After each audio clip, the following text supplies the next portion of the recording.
Hey, what's up everybody? Crapgamer with another video. Thank you guys for checking it out. I appreciate it. Hit that like and subscribe button because I would appreciate that as well. And I saw this article and it kind of pointed towards something that I was thinking. I'm not sure if I did a video on it, honestly. I've done so many videos. I don't know if I've actually done a video on this. I remember talking about the possibility of a Ryse 2 within the last few months in a podcast for sure though.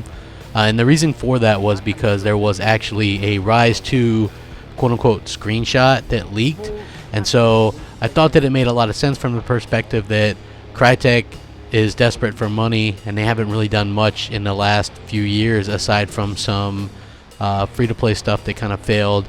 They've closed down some studios and they've also recently done some VR stuff that obviously isn't too time-consuming considering that Insomniac Games was able to put out a few of those as well. So it makes a lot of sense, right? And this article that I'm referring to is an opinion piece, right? But there are some hints that possibly we will see a Ryse Son of Rome 2. One of the main things that I've always remembered about Ryse was Phil Spencer and Mikey Barra in particular were very high on the game. They enjoyed it a lot despite the critical panning that it got.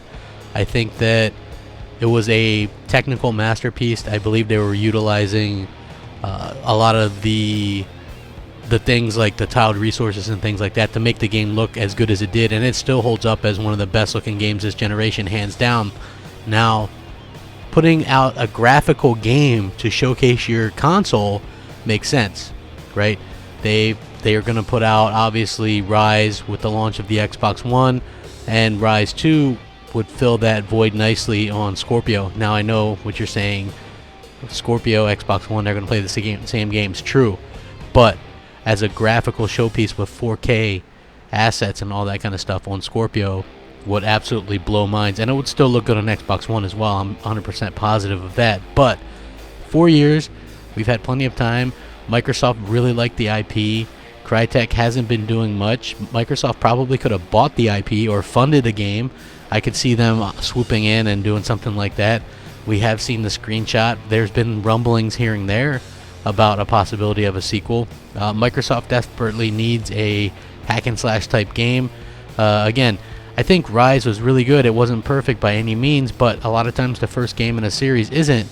What it did right was the storytelling and the combat and things like that, and what it did wrong was not enough variety, in my opinion, with the weapons. Like, they could have done more variety as far as I'm concerned. Overall, though, it was a great game. The problem that you're going to have with people remember about Ryse the most is the Metacritic score and the hate. And the reason why it got a lot of hate, believe it or not, is because that was at a time when Microsoft was getting a lot of hate. So it's a product of that. A lot of those launch games, and you can go back and look at them, were a product of just reviewers and people hating the Xbox One due to policies that never even were enacted because they were all reversed before the launch of the console to begin with. So those games at launch are reviewed much less and have much lesser scores than what they would have had they've been like on PS4 or something like that. Just look at Dead Rising 3 was a brilliant game. Forza 5, while it was a little bit light on content, still that was the lowest rated Forza ever. I believe it was like a 79 or something like that. So yeah, you can definitely see that the Xbox One effect was in full effect. And so I think that with the fact that Microsoft does this sometimes with their games with gold as well. Now I know not all the time, right? Because they did release Sunset Overdrive with games with gold, and we're not getting a sequel to that, or at least probably not anytime soon. But releasing Ryse Son of Rome now is a odd thing to do, and sometimes they do like to do that little thing where they'll release a game as kind of a tease or something leading into E3, and I think that makes a lot of sense. I remember they were releasing and made backwards compatible some of the Dead Rising games before E3 last year, and then we got, of course, Dead Rising 4 announced, so I think that's pretty damn cool.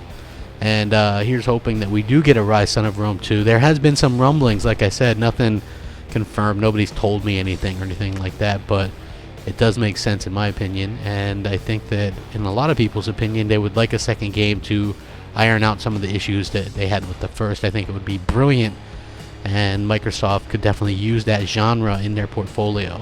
So it would be nice to see that.